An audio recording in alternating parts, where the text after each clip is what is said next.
To turn on or off a screensaver on a Samsung Galaxy A05, first we'll need to launch our settings.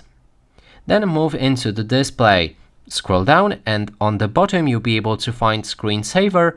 When you select that, you can switch between different presets. So there's colors. We can click on preview to check how it looks like. Great. Then there's a photo frame. You need to select the actual photo that you want to use in it. So let's pick those two photos. We need to give it a permission.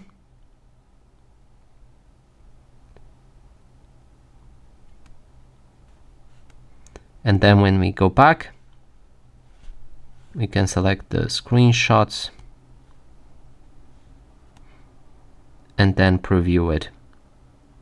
So after loading is done, as you can see, here's the actual screensaver, and you can also switch between photo table and the Google Photos if you like as well.